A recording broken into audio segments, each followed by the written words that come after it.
अस्सलाम वालेकुम friends, welcome back to top smarties. Drama serial Shikwa, जहां पर सहीफा अपना मकाफात देख रही है। वो तो मौत मांगती है लेकिन उसे मौत भी नहीं आ रही। वो सानिया से काफ़ी शर्मिंदा है कि सारी उम्र उसने सानिया के साथ क्या कुछ नहीं किया, और आज सानिया ही उसके साथ खड़ी है, उसका सहारा बनकर। दूसरी तरफ आमना बेगम भी किरण के हाथों खून के आंसू रो रही है, क्योंकि किरण ने न सिर्फ सेट चोरी किया बल्कि अपने बच्चे की झूठी कसम उठाकर जरून को अपनी साइड पर कर लिया कि वो माँ से बदगुमान हो गया, और इसी बदगुमानी में घर छोड़कर चला गया, किरण को दुबई अपने साथ ले गया। और माँ तो बेचारी जीते जी मर रही है, लेकिन आमना बेगम के साथ तो फिर ऐसा ही होना चाहिए था। फसी भी अपनी हालत की वजह से थक चुका है, अपनी बीमारी से हार चुका है, इसलिए उसे याद आया कि ये सब मकाफात है। अपनी माँ बाप के सामने अपने हर गुनाह को तस्लीम करता है, मानता है कि उसने सानिया के साथ बुरा किया। वो बेचारी बहुत मासूम थी, पहले उसे प्यार के जाल में फंसाया, फिर उसे उसकी शादीशुदा जिंदगी में चैन नहीं लेने दिया, और ये कुदरत का मकाफात है। जिस तरह से उसने सानिया को तंग किया, आज कुदरत उसे तंग कर रही है, ये बीमारी देकर। माँ बाप को भी एहसास हो गया कि वाकई फसी ठीक कह रहा है, ये सब फसी का मकाफात है। इसलिए वो जाकर फसी की हकीकत, सानिया की हकीकत सबको बताना चाहते हैं, ज़ारून को, लाइबा को, अली साहिब और आमना बेगम को। इस तरह से सानिया यहाँ से भी क्लियर हो जाएगी। दूसरी तरफ किरण, जो कि दुबई में थी ज़रून के साथ, लेकिन जैसे ही इसकी डिलीवरी के डेज करीब आए, ज़रून उसे पाकिस्तान ले आया और अलग घर में रह रहा था। किरण अपनी माँ से मिलने भी आती है तो माँ उसको एहसास दिलवाने की कोशिश करती है, बेटा देखो, जैसे तुम ज़रून को उसके माँ बाप से दूर करके बैठ गई हो ना, कल को तुम्हारी औलाद भी तुमसे दूर ना हो जाए। इस हालत में, इस प्रेगनेंसी के आलम में औरत को हर कदम फूंक फूंक कर रखना चाहिए, वरना कुदरत नाराज हो जाती है। लेकिन किरण को माँ की किसी बात का कोई भी असर नहीं होता, बल्कि वो यहाँ पर खफा हो जाती है माँ से, और माँ से बदगुमान होकर चलती बनी। लेकिन फिर वैसा ही हुआ जैसा कि माँ ने कहा था। कुदरत को इस पर गुस्सा आ गया। आज कुदरत ने इसकी रस्सी जो दराज की थी खींच ली, और फिर ये मुंह के बल गिरी।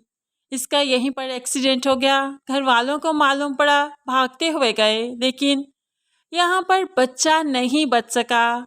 किरण बच गई, जैसा कि हमने आपसे कहा था।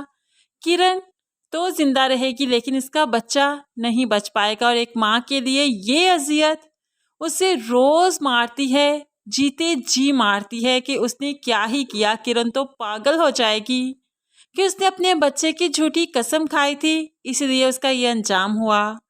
किरण तो पागल हुई सो हुई, माशरा इसे जीने नहीं देगा। आमना बेगम तो इसे ताने दे दे कर मार देगी, जो रहती सहती सांसें हैं वो माशरा खींच देगा। और बेशक किरण का ये मकाफात बहुत भयानक है, बहुत ज़्यादा, कि वो जीते जी मर चुकी है। अपनी औलाद जिसकी खातिर वो हवाओं में उड़ रही थी, ज़रून से सब कुछ मनवा रही थी, अर्श पर बैठ गई थी, उसी अर्श से गिरकर फर्श पर आ गई, क्योंकि अब कोई भी उसकी बात पर यकीन नहीं करेगा, यहाँ तक कि ज़रून तो उसे अपने साथ रखेगा भी नहीं। तो ये सब कुछ कैसे हुआ?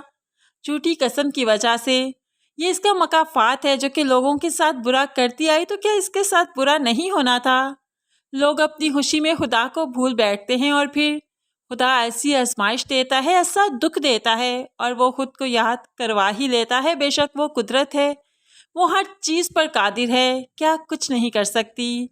अब किरण को एहसास होगा कि उसने सारी उम्र क्या खोया, क्या पाया, और क्या कुछ किया। जिस हॉस्पिटल में किरण थी, सानिया भी वहीं पर अपने चेकअप के लिए और फिर सहीफा के चेकअप के लिए आई थी कि अचानक ही ज़रून और उसकी फैमिली से मुलाकात हो गई। यहाँ पर अब जाकर सबको मालूम पड़ा कि सानिया उम्मीद से है। तो फिर सबके दिलों में एक उम्मीद की किरण फिर से जाग गई। कितने घटिया लोग हैंगे, कितने घटिया लोग हैंगे कि अब जाकर ये सानिया के पांव पड़ने को भी तैयार हो जाएंगे। लेकिन सानिया सानिया तो इनसे कभी बात ही ना करे, फिर ही ठीक रहेगा। सानिया को देखते ही, उसके पेट को देखते ही सबकी रौल टपकने लगी। लेकिन सानिया सानिया भी इनसे कोई बात नहीं करना चाहती, कोई रिश्ता नहीं रखना चाहती, तभी तो ये उसकी तरफ लपके। लेकिन सानिया यहाँ से चली गई। ये तो मुंह ही देखते रह गए कि अब किस मुंह से उसके पास जाएंगे, उसे मनाएंगे। लेकिन ऐसे लोग, इन लोगों का तो कुछ भी नहीं जाता। ये लोग तो, वो कहते हैं ना, खरबूजे को देखकर रंग बदल लेते हैं। अब यहाँ पर पहले किरण की तरफ बच्चा होने वाला था, आमना बेगम ने उसे देखकर रंग पकड़ा और अब सानिया की तरफ लपक जाएगी। इस औरत का भी कोई दीन ईमान नहीं। सानिया की सच्चाई सहीफा सबको बताएगी, फसी बताएगा, फसी के पेरेंट्स बताएंगे।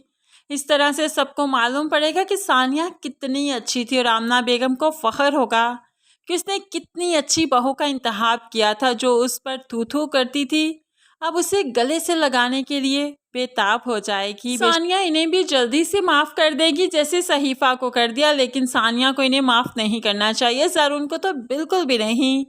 ज़रून ने तो उसका एतबार तोड़ा, उसे बदकिरदार तक कहा, उसे बांझ भी कहा था। क्या कुछ नहीं कहा ज़रून ने। ज़रून को तो इस तरह से आसानी से माफ़ नहीं करना चाहिए।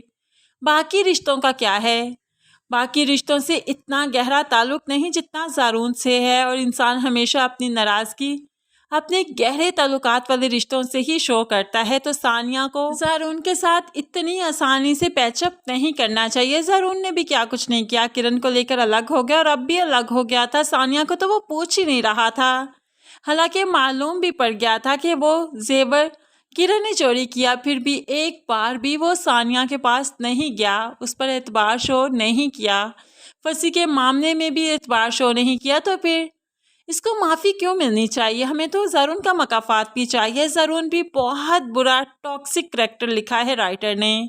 एक हीरो को एटलीस्ट इस तरह से इतना नहीं गिराना चाहिए था। क्या कहते हैं फ्रेंड्स आप इस बारे में? ज़रूर कमेंट्स में बताइएगा। मज़ीद वीडियोस के लिए चैनल को सब्सक्राइब करके साथ ही बेल नोटिफिकेशन ज़रूर प्रेस कर दीजिए ताकि आने वाली हर वीडियो आप बहुत आसानी से देख सकें। दुआओं में याद रखिएगा, अपना बहुत सारा ख्याल रखिएगा। नई वीडियो तक के लिए अल्लाह हाफिज़।